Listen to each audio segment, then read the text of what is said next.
Hey guys, welcome back to Amit Rai classes. और आज की वीडियो में बात करने वाले हैं फॉर्मेशन या रजिस्ट्रेशन कैसे होता है पार्टनरशिप का। लास्ट वीडियो में हमने पढ़ा था कोऑपरेटिव सोसाइटी के बारे में कि भाई उसकी फॉर्मेशन कैसे होती है, और आज हम पढ़ने वाले हैं पार्टनरशिप की फॉर्मेशन के बारे में। तो भाई वीडियो के लास्ट तक बने रहना इस टॉपिक को अच्छे ढंग से समझने के लिए। और आज भी हम व्हाइट बोर्ड पर नहीं पढ़ने वाले हैं, आज हम पढ़ेंगे फिर से पीपीटी पर। लास्ट क्लास में हमने पढ़ा था पीपीटी के ऊपर, आज भी हम पढ़ेंगे पीपीटी पर, क्योंकि मुझे आपकी तरफ से रिस्पांस मिला है कि भाई आपको पीपीटी पर पढ़ना अच्छा लगता है। तो अच्छी बात है भाई, आपको जिसमें समझ आ जाए हम उसी मेथड से आपको पढ़ाएंगे।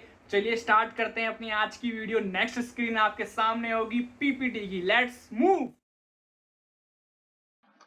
तो देखो भाई, partnership according to partnership act, it is not necessary to get the firm registered for its formation। देखो भाई, ध्यान से सुनना इस बात को और दिमाग में बैठा लेना इस बात को, क्योंकि ये जो बात मैंने आपको बोली है ये आपके लिए बहुत ही इंपॉर्टेंट है आपके एग्जाम के पॉइंट ऑफ व्यू से। क्या कि भाई पार्टनरशिप एक्ट के अकॉर्डिंग, क्या पार्टनरशिप एक्ट के अकॉर्डिंग भाई किसी भी फर्म के लिए रजिस्ट्रेशन करवाना नेसेसरी नहीं है।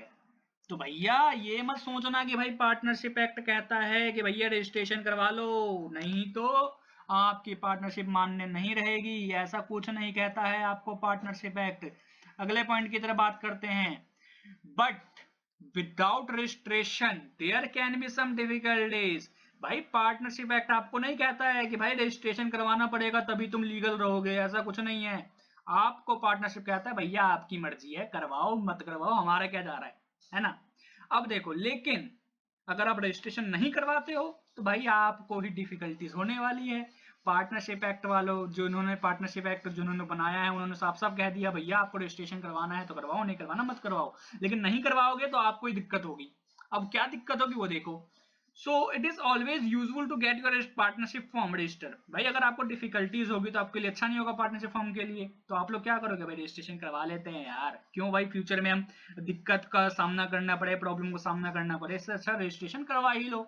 अब दिक्कत क्या क्या हो सकती है वो देखो, लेकिन उससे पहले आप ये देखो कि भाई रजिस्ट्रेशन का प्रोसेस क्या होता है। हम दिक्कत की बात करेंगे लास्ट में।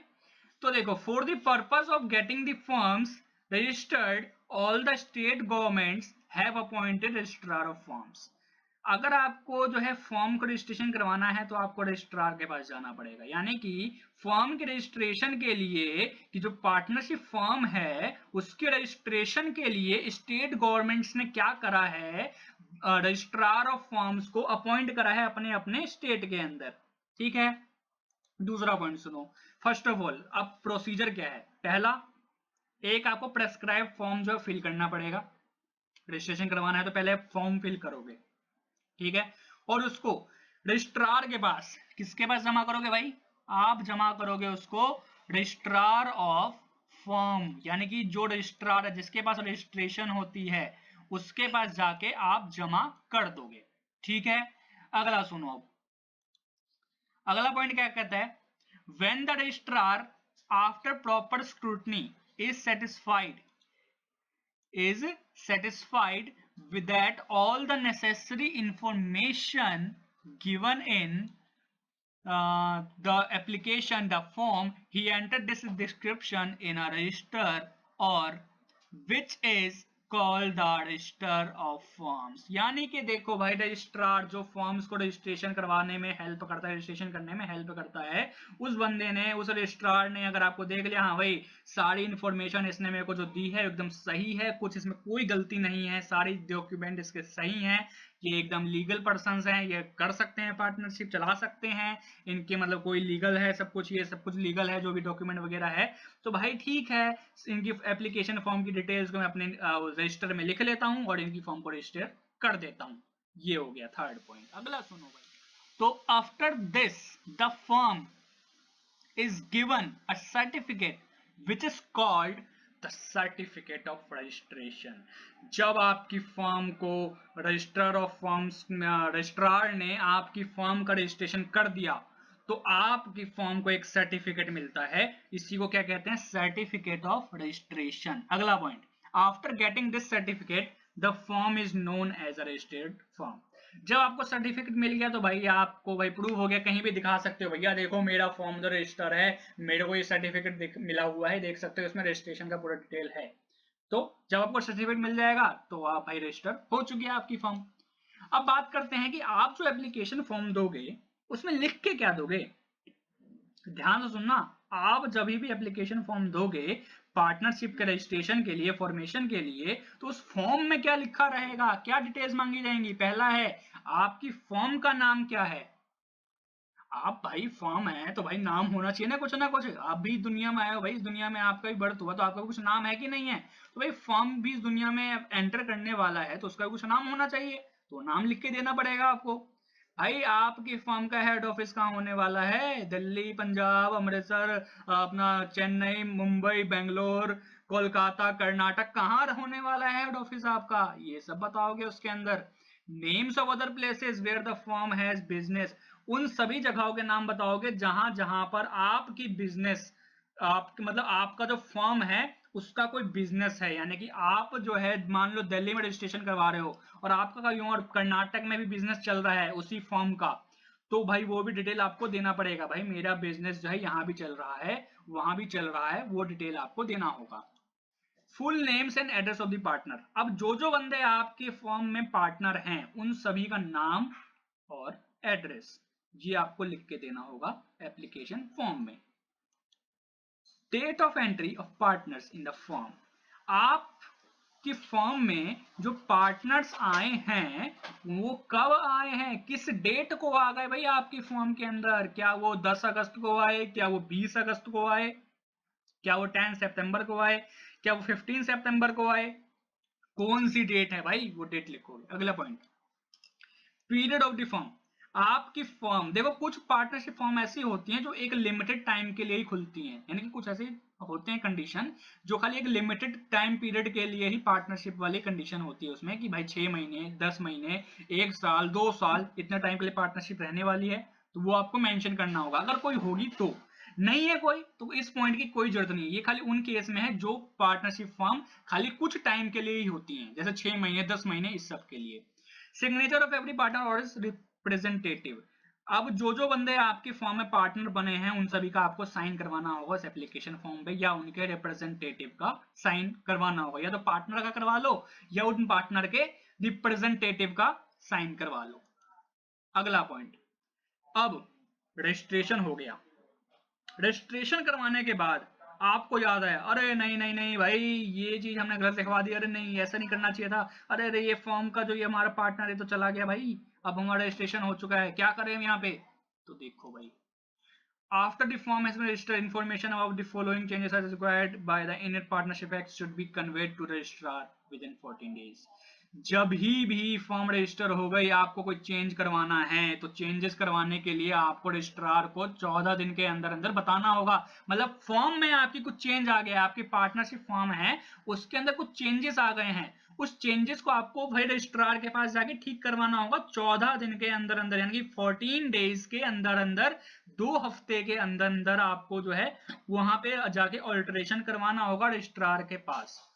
अब क्या क्या चीजें हो सकती हैं, जैसे आपकी फॉर्म का नाम चेंज हो गया तो भाई ये तो करवाना पड़ेगा भाई, ठीक तो करवाना पड़ेगा, ऐसा तो नहीं आपकी फॉर्म का नाम पहले घनश्याम लिमिटेड था अब आपकी फॉर्म का नाम है Shyamlal limited, Shyamlal private limited, तो क्या भाई मतलब क्या कहने का मतलब है यहाँ पे मेरा कि भाई जब भी आपके फॉर्म का नाम चेंज होता है तो आपको अपने जो है रजिस्ट्रार के पास जाके बताना पड़ता है कि भाई देखो ऐसी ऐसी बात है, ऐसे चेंजेस हमारे फॉर्म में हुए हैं। या फिर आपका बिजनेस ही चेंज हो गया, आप लोग पहले मोबाइल की आपकी शॉप थी, अब आप करते हैं भाई कि अब क्लॉथ की शॉप है, जो गवर्नमेंट्स होती हैं उनकी शॉप है, तो अब इसकी शॉप है तो भाई आप बताओगे कि भाई मेरा जो है इस चीज का बिजनेस चेंज हो गया है। अब अगला पॉइंट देखो भाई, जब आपके पार्टनर का नेम या परमानेंट एड्रेस ही चेंज हो जाए, कि कोई पार्टनर था पहले घनश्याम आपका पार्टनर था, घनश्याम छोड़ के चला गया, अब उसकी जगह श्यामलाल आ गया, तो श्यामलाल जो है वो नया नाम आ गया तो वो बताना पड़ेगा भाई देखो नया पार्टनर जुड़ा है हमारे पास, या एड्रेस भी चेंज हो गया किसी पार्टनर का तो भी बताओगे।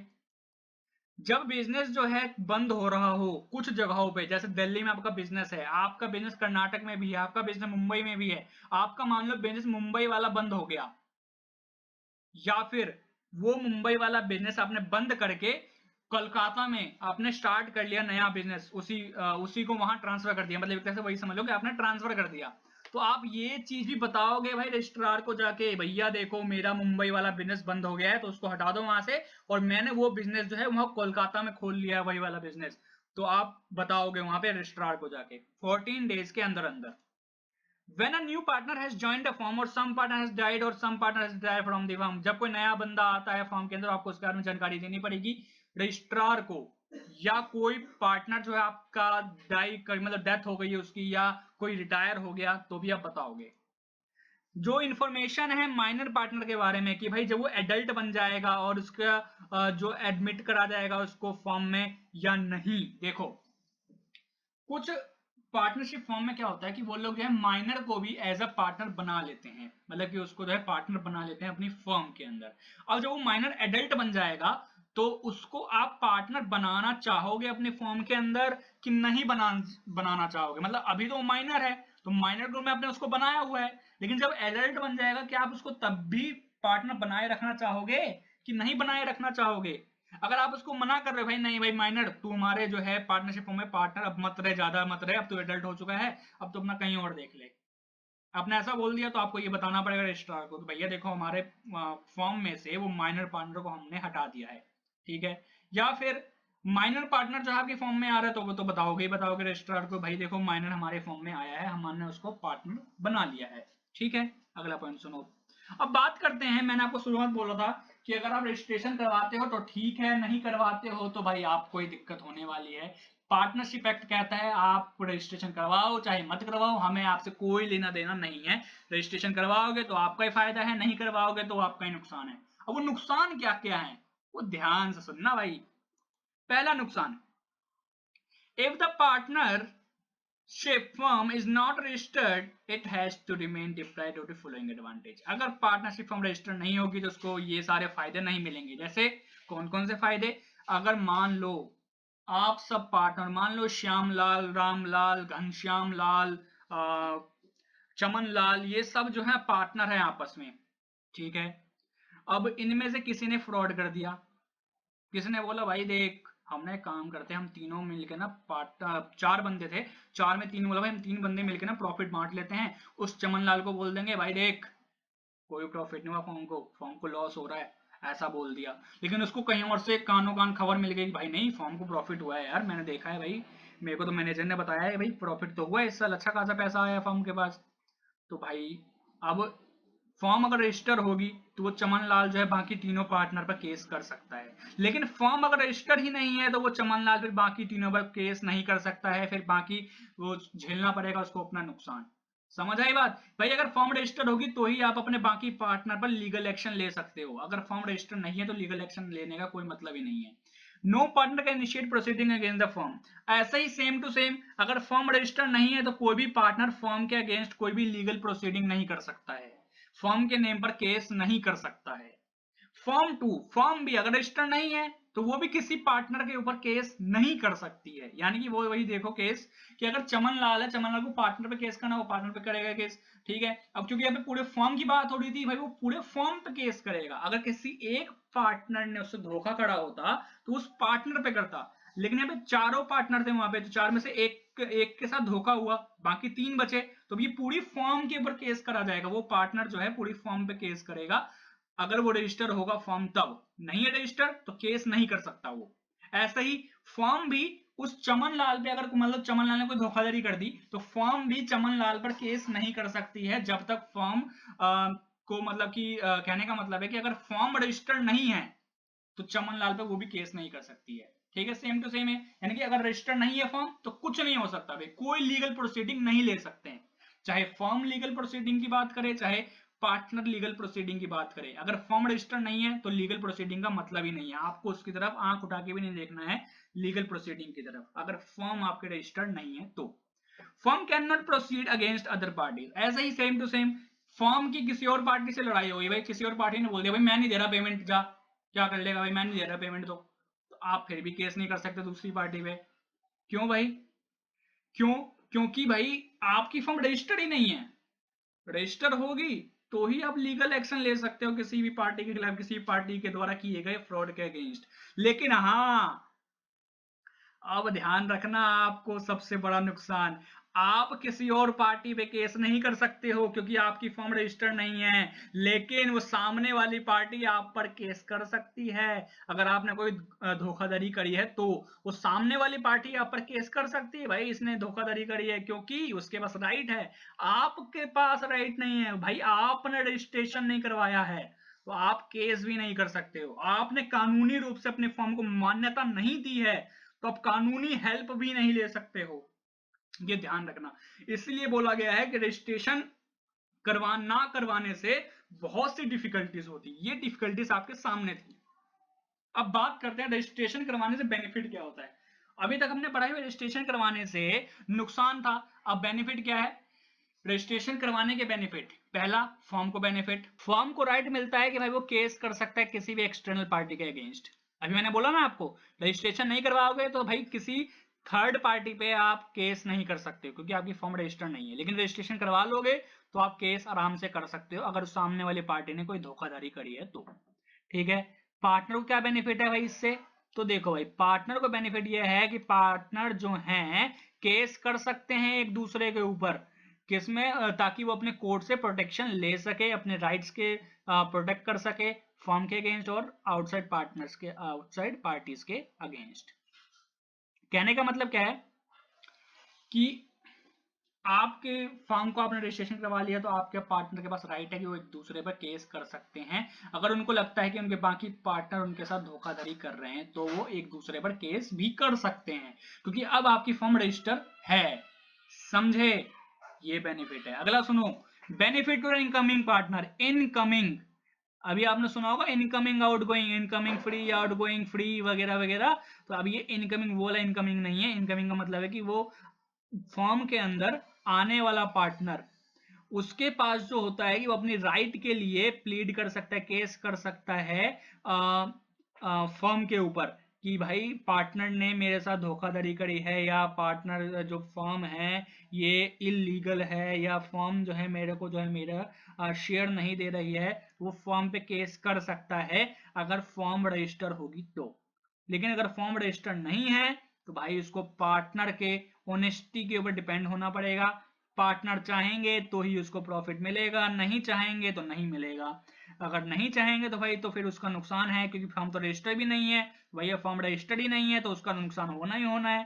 तो इसलिए अगर रजिस्ट्रेशन होगा तो इनकमिंग पार्टनर को क्या फायदा मिलेगा कि वो केस कर सकता है अगर उसको पार्टनर्स जो है धोखा देंगे तो। ठीक है, बेनिफिट्स टू आउटगोइंग पार्टनर। अब कोई आउटगोइंग पार्टनर, उसको क्या बेनिफिट होगा, अगर कोई पार्टनर सेपरेट हो जाता है फॉर्म से तो कौन कौन से केसेस में हो सकता है सेपरेट वो, पहला, या तो पार्टनर की डेथ हो जाए या रिटायरमेंट ले ले, पहला। क्या कि अगर डेथ हो जाए, जब डेथ हो जाए पार्टनर की तो उसका जो सक्सेसर है वो रिस्पॉन्सिबल नहीं होंगे उसके फर्म की एक्टिविटीज के लिए। मतलब कहने का मतलब क्या, मान लो घनश्याम लाल है, घनश्याम लाल जो है वो उसकी डेथ हो गई, ठीक है, अब जो उसका सन है वो मतलब उसका रिप्रेजेंटेटिव समझ लो कि उसका सक्सेसर है, और वो किसी भी फॉर्म की किसी भी एक्टिविटी के लिए उसका सन रिस्पॉन्सिबल नहीं होगा क्योंकि पार्टनर तो भाई उसका फादर घनश्याम लाल था। तो घनश्याम लाल जब उसका फादर था पार्टनर फॉर्म के अंदर, तो वो उसको रिस्पॉन्सिबल होना चाहिए ना, उसका सक्सेसर रिस्पॉन्सिबल नहीं होगा। तो घनश्याम लाल की डेथ हो गई पार्टनरशिप फॉर्म में, अब वो रहा नहीं, डेथ हो गई वैसे ही उसकी, तो भाई वो पार्टनर भी नहीं रहा, तो पार्टनर नहीं रहा तो उसकी भी कोई रिस्पॉन्सिबिलिटी नहीं है, ना ही उसके बेटे की कोई, यानी उसके सन की कोई रिस्पॉन्सिबिलिटी होगी फर्म की तरफ। ठीक है, मेरे फर्म जो मर्जी करे, घनश्याम लाल की डेथ हो चुकी है, वो पार्टनर नहीं रहा है, तो भाई किसी की कोई जिम्मेदारी नहीं है, फर्म के ही मेंबर्स की जिम्मेदारी, तो फर्म में पार्टनर बचे हुए हैं अभी। On the retirement of partner, अब देखो कोई पार्टनर रिटायर हो जाए, जैसे एक रिटायरिंग पार्टनर जो होता है वो तब तक रिस्पॉन्सिबल होता है अपने काम के लिए, अपने एक्टिविटीज के लिए फर्म की, जब तक पब्लिक में वो नोटिस ना दे दे कि भैया मैं रिटायर हो रहा हूं, मतलब मान लो घनश्याम लाल की बात करते हैं। घनश्याम लाल जो है उसकी डेथ नहीं हुई, अभी वो रिटायर हो रहा है, ठीक है। अभी उसकी डेथ को रोक देते हैं, उसको खींच लें हम वापस से। उसकी डेथ नहीं हो रही है, घनश्याम लाल अभी जिंदा है, तो घनश्याम लाल की डेथ नहीं हो रही है, तो अब वो चाहता है कि भैया मेरे को ना रिटायर होना है, मेरा मन नहीं कर रहा पार्टनरशिप फर्म में रहने का।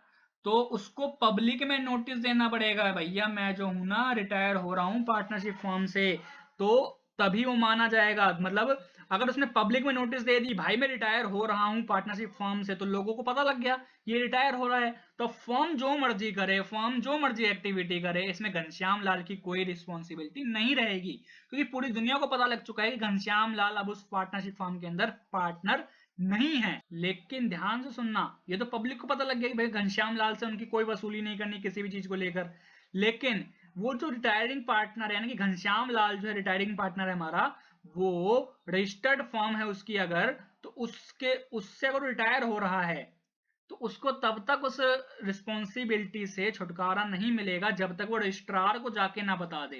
ये तो खाली पब्लिक में बता दिया उसने, भाई पब्लिक में बोल दिया भाई मैं रिटायर हो रहा हूं, लेकिन जब तक वो रजिस्ट्रार को जाके ना बता दे कि भाई मैं रिटायर हो रहा हूं, तब तक उसकी रिस्पॉन्सिबिलिटी नहीं जाती है, ये भी ध्यान रखना।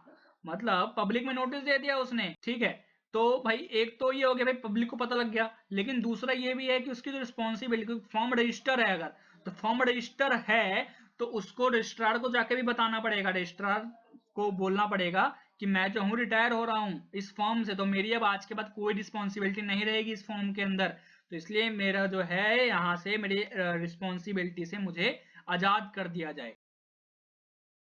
तो भाई ये थी हमारी भाई वीडियो, फॉर्मेशन या registration of partnership firm. I hope आपको ये वीडियो अच्छे से समझ में आ गया होगा। अगर आपको कोई डाउट है, कहीं पे कुछ पूछना है, कोई पॉइंट रह गया है हमारी तरफ से बताने में, तो आप हमको बता सकते हैं कमेंट सेक्शन के अंदर आके, आपको हम वहां पे भी समझा देंगे कि भाई क्या दिक्कत है क्या नहीं है, ठीक है। आई होप आप लोग जो है भाई चैनल को सब्सक्राइब भी कर देंगे और साथ में भाई वीडियो को लाइक भी कर देना अगर वीडियो पसंद आया है, वीडियो से कुछ समझ में आया है आपको अच्छे से, तो भाई लाइक कर दो। लाइक करने को पैसे नहीं लगते भाई, लाइक कर देना, ठीक है।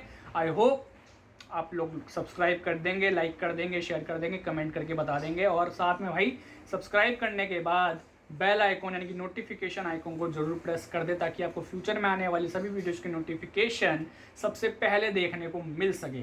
तो मिलते हैं आपसे नेक्स्ट वीडियो में, तब तक देखते रहें आपका अपना YouTube channel Amit Rai classes.